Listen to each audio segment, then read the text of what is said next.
All right, we're back. Last video just got done putting the aluminum diff housing or diff carrier on the front differential in the X-Maxx.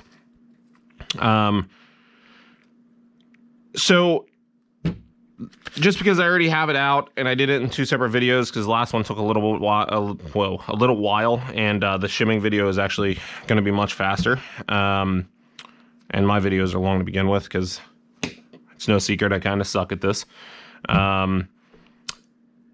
Your bulkheads. If you notice, you've been bashing your X-Maxx for a while. You've had quite a bit of runs on it. And then all of a sudden, I mean, everybody's going to blow diffs out of their X-Maxxes if you're having fun with it like you're supposed to, right? You know, if it's not a speed rig, chances are you're going to blow out your diffs. So what are some of the things we can do to mitigate that from happening? If you've been bashing your X-Maxx for a while, your diffs seem good for a while, and then all of a sudden you just start shearing off ring gear teeth and breaking pinion teeth in the front and rear diff, and you hear grinding and it's just not locking up, and it's happening more frequently than it has before, chances are your bulkheads are worn or even cracked in a place that's not easy to find, or cracked in a place that is easy to find. The only thing you can really do to mitigate your diff damage or try to help it without replacing your bulkhead, because that can be a pain in the A at times, changing the bulkheads when you don't, you know, if it's just worn, not cracked and not real bad, you can get away with shimming your diff. So what exactly does shimming the diff accomplish? So ordinarily, okay, I don't have my bearings. Plug Jim's bearings. Get them, folks. They're awesome. Great guy to deal with. Man, I talked to Jim a lot, actually, when I was in the process of buying my bearings, and the guy just knows his stuff. He really does know his stuff. Great guy to deal with. His business is run smoothly. He's more generous than he has to be, which is great. Just like most of the great you know, smaller owned businesses that I've encountered in this community, they've all been exceptionally helpful with virtually everything. I am running chrome in the diff housings just because I think it's, you know, you're not going to get a ton of water in there. It's relatively sealed. I have a lot of grease in there all the time. I think it's going to be fine. So ordinarily, these bearings would just go on like so, right? They just slide on like that. Then your ring gear and the rest of the diff would just slide in like that. No play. It's not moving. You can see the diff action. In fact, you can hear it. So all would be good in this setup. My bulkheads aren't worn. I've run this like 4 times since it's been brand new, and then decided to blow it into a million pieces and rebuild it from the ground up. My bulkheads are virtually brand new. My truck has seen like less than 8 jumps, and none of them were big. So yeah, I know I'm boring so far. I won't be, trust me. Stay tuned. So what you're going to do is, if your bulkhead is worn or cracked and there's flexing where there's not supposed to be, while you're bashing or jumping, your diff could have some movement in here, right? It could be moving back and forth a little bit. That inconsistent mesh between your ring gear and your pinion, as it's flexing in directions that it's not intended to, cause teeth to shear off, because obviously your gears are tapered, right, towards the top of the teeth. So if your mesh starts loosening up, getting to the point where the gears are barely touching here, it's just going to start ripping them off. Because let's be honest, and I'm sorry, Traxxas, if you ever see this, your gears are cheap Chinese metal. Cheap Chinese steel. They're going to break. The only gears that I ever heard were any good were Kershaw design, and they're gone, I think. But yeah, they're cheap, soft Chinese metal. Don't buy the spiral diff gears you see on eBay either from GPM or anybody. I'm telling you, I haven't purchased them personally, but I'm a research fanatic, and I've heard nothing but terrible things. You'll find the occasional guy that says, you know, wow, they've lasted me for a while. Okay, they cost 4 times the price, and the amount of stories of people that are just absolutely pissed off at how crappy the gears were, it's just not worth it. If your bulkheads are in good shape, you shouldn't need to shim. If your bulkheads are a little bit warm, shim, and I'll show you how to do that now. So shimming, I just showed you what the flex could do, okay? We actually don't need to take this right side off. When you shim, the purpose of that is to, when you have that unintended flex of the bulkhead, the purpose of shimming is going to be putting a spacer, a shim, in between the bearing and the ring gear, which kind of just shoves it over into the pinion a little bit further, right? Because your bearing's pushing against it. There's something between the two that's not ordinarily there, and it pushes that ring gear tighter against the pinion and doesn't allow as much movement as ordinarily would be there with a worn or cracked bulkhead in the flexing of the chassis.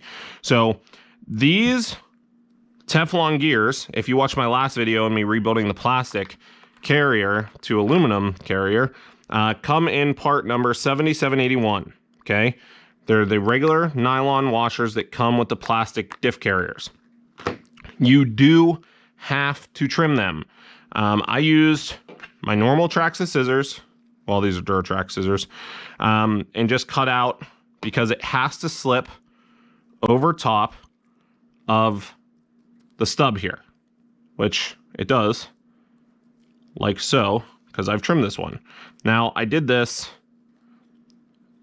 I trimmed these first because I didn't want to show you guys the, you know, waste 5 minutes of your time just trimming the washers. As you can see, it doesn't have to be absolutely perfect, because all you have to care about is the fact that you're giving yourself an additional amount of thickness here. So the ring gear gets pushed over a little bit, like I said, and then the bearing will slide over top. Now you have a shim. The bearing is out a little bit further. You can see the bearing doesn't sit the whole way now flush with the top of the gear stub. So it's kind of out a little bit, and that's exactly what you want, because this little slot here is the perfect width of the bearing. So if the bearing's out a little bit and you put this in here, what's it do? It forces that ring gear over just a smidge. Now, depending on how your bulkhead is worn, you may only need this shim. You may only need the shim on the actual diff itself. If your bulkhead is super worn or super cracked, or there's a crack in a different spot, so this will obviously, if you shim here, it helps with the side-to-side flexing, right? Because that's all it's doing, is it's pushing this ring gear this way. That's all it's doing. So it'll help with the side-to-side flex. What happens if your chassis and your bulkheads are flexing this way in the opposite direction? Well, pushing this over isn't really helping much, right? Because it's going the opposite direction. If your pinion on the inside is moving further away and back and forth, this coming this way isn't doing you any good. So what's the solution for that? Well, as you can see, your pinion lives there, okay? What we're gonna do,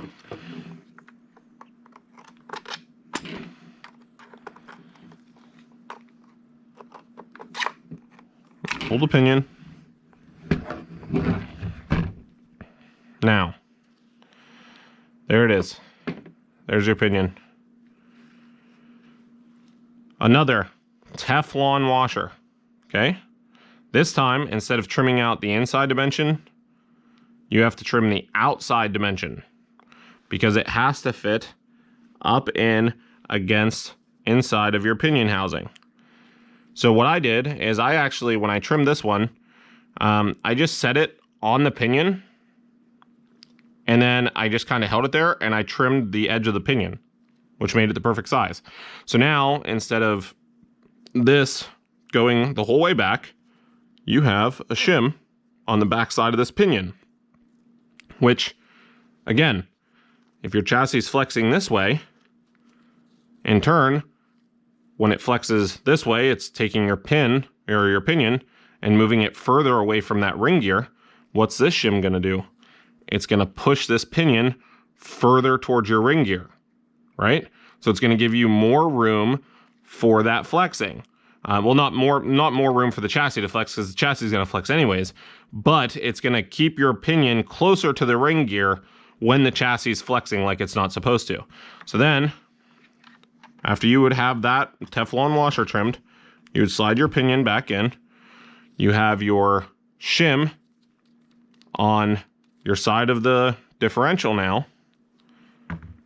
If your chassis is real bad, like I said, you might only need one. You might only need one on the pinion. You might only need one on the diff, or you might need both if it's too bad. If it gets that bad where you're using both, you may want to just replace your bulkhead. Now, where this diff used to fit in here real nice and just slide in, it's not going to anymore. My bulkheads are tight and don't flex much.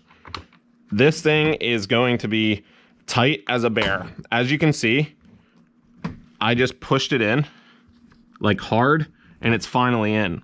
But it is tight, like way too tight. Like I can't even turn it by hand. Now, would that wear in? Probably. But that's just going to put more wear and unnecessary wear on the ring gear and on the pinion. Because like I said, my bulkheads aren't worn. So am I going to shim? No, not unless I figure out that I need to. And in talking to some really educated, much more intelligent people to me in this space, Charles, that's you. You shouldn't shim unless you absolutely need to, or you notice that you have a problem. Again, there's factory tolerances with the chassis. Some might get a chassis that's out of spec a little bit, and you might inherently need to shim. But you'll figure it out running your truck. If it's not broke, don't fix it. So anyway, guys, that is my video on how to shim, when you should shim, what the purpose of the shimming is. It gives you a little bit of the, I mean, and it's all pretty straightforward. Not that I'm, obviously a genius, some, smart, real smart X-Maxx guy or anything, because there's people on here far smarter than me. It's stuff that's relatively basic, but if you find yourself shredding diffs all the time, try shimming, see if it works. And that's how you do it. Part numbers were all listed there. Last video, again, if you want to know how to do the aluminum diff carrier, there it is. That was my last video. I showed you how to rebuild that, because there is some different parts that you need. I made the mistake of screwing it up. I'm probably going to edit my first attempt where I tried to take a video because I thought it was going to go all smooth, and I had all the parts wrong, and it was hilarious. So I'm probably going to have that somehow worked into the edit of the first video. But that is it, guys. Thank you guys so much for sticking around. Again, please like, subscribe. I'm going to try to put it up there somewhere. I'm pretty bad at this. Wow, I didn't even make it on the camera. Like, subscribe, try that again. I'm going to try to put some graphic up there maybe, so you can see that. And please shoot me a comment. Even if you say, dude, you suck at this. Like I said in all my videos, I probably do, and you're probably better, but that's okay. I'm just trying to help out some fellow noobs. That's why the channel is called Noob to Noob. I'm a noob trying to help other noobs out with some stuff I'm learning along the way, and it's just my journey, and I promise my videos will get a lot more fun when I start bashing the hell out of this thing with the Castle 2028 and the XLX2 with WFO racing gear out the wazoo. It's going to be a good time. I have a track behind my house that this thing is going to get launched, and it's going to go full send. So please stay tuned. Love you guys. Thanks a lot. And that's it for tonight. See ya.